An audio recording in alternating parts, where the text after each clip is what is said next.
আরামবাগে খাল দখল করে নিজের মতো করে বিল্ডিং নির্মাণ করে ফেলেছেন অনেকে।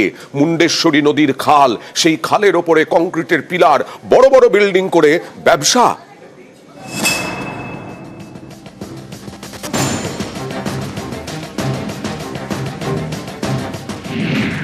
মায়াপুর গড়ের ঘাট রাজ্য সড়ক আরামবাগ থেকে খানাকুল যাওয়ার মূল রাস্তা।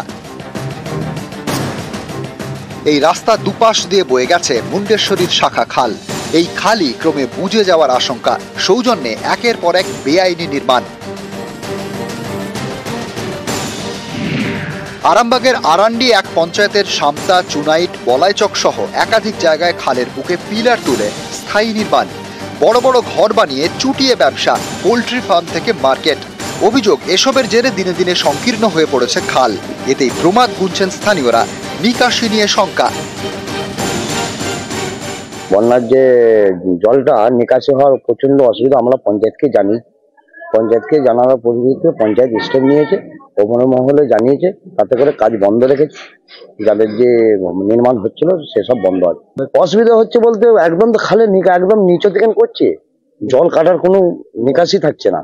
তাতে করে হচ্ছে বন্যার অসুবিধা, বাঁধগুলো ভেঙে যাওয়ার অসুবিধা হবে। ফি বছর এই দুই সেচ খালের জল উপচে গ্রামের পর গ্রাম প্লাবিত হয়, অথচ ধীরে ধীরে সেই খালই দখল হয়ে যাচ্ছে একের পর এক বেআইনি নির্মাণ।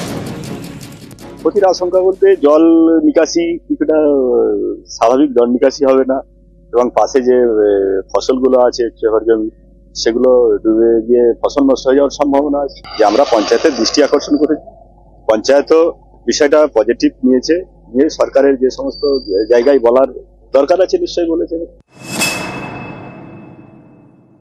অবৈধভাবে বাড়িগুলো না বন্ধ করেন, আগামী দিনে বিশাল ভাবে বন্যা রোকা যাবে না। কারণ জলটা আপনার ধরুন 80-90 ফুট ক্যানেল, তার যদি 50 ফুট দখল করে নেয়, জলটা তো বাধা পেয়ে ফ্লাড হবেই। মানে আধিকারিকদের সব জানিয়েছি, ওনারা ব্যবস্থা নেওয়ার। আরামবাগ থেকে শুভদীপ ঘোষ, নিউজ 18 বাংলা।